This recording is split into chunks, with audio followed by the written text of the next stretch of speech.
Agartala rail station দিয়ে গাঁজা পাচারের ঘটনা অব্যাহত রয়েছে। প্রায় প্রতিদিনই রেলে করে বহির্রাজ্যে গাঁজা পাচার হচ্ছে। আবারও আগরতলা স্টেশনে গাঁজা সহ দুজনকে গ্রেপ্তার করে জিআরপি ও আরপিএফ। তাদের কাছ থেকে উদ্ধার হয়েছে মোট 22 কেজি শুকনা গাঁজা।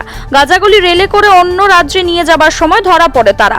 এ নিয়ে আগরতলা জিআরপি থানায় একটি মামলা নেওয়া হয়েছে। গাঁজা কারবারিদের একজনের বাড়ি বিহার, আরেকজনের বাড়ি সোনামুড়া।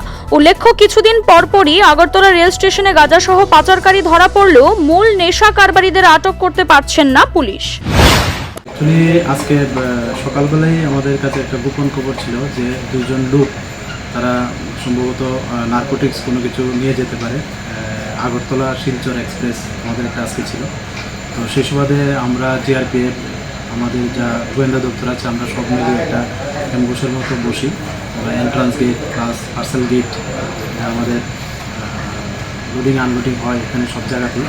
তারপর আমরা দেখলাম দুজন লোক পার্সেল অফিস দিয়ে আসছিল, তাদের সঙ্গে দুটো পিট্টু ব্যাগ ছিল। তো আমাদের সাসপেক্ট হয় যে ওরাই হবে। তারপর আমরা ওদেরকে ডিটেইন করি এবং দেখলাম যে সেলুটে পেশানো গাঁজা ভর্তি প্যাকেট। তো তারপর আমরা যথারীতি এনডিপিএসের অ্যাক্ট রুল অনুসারে যা করণীয় আমাদের সিনিয়র অথরিটিকে জানাই এবং ওনারাও আসেন।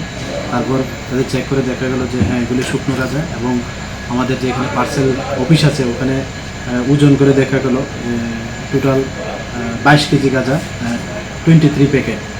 তো এদের মধ্যে একজন হলেন বিহারি আর আরেকজন হলেন সোনামুড়া বাড়ি আমাদের শিবাজলা ডিস্ট্রিক্টে। যিনি বিহারি, ওনার কুন্দন রায়, 27 বছর, ওনার বাড়ি বিহার। আর আরেকজন হচ্ছেন মফিজ মিয়া, 25 বছর, ওনার বাড়ি বরপাতর, সোনামুড়া থানার আন্ডারে। তো আগামীকাল আমরা ওনাদেরকে মহামান্য আদালতে প্রেরণ করব পুলিশ রিমান্ডে। মানে কোথায় থেকে তারা কোথায় নিয়ে যাচ্ছিল এবং কেন নিয়ে যাচ্ছিল, যদি কিছু কি জানা গেছে?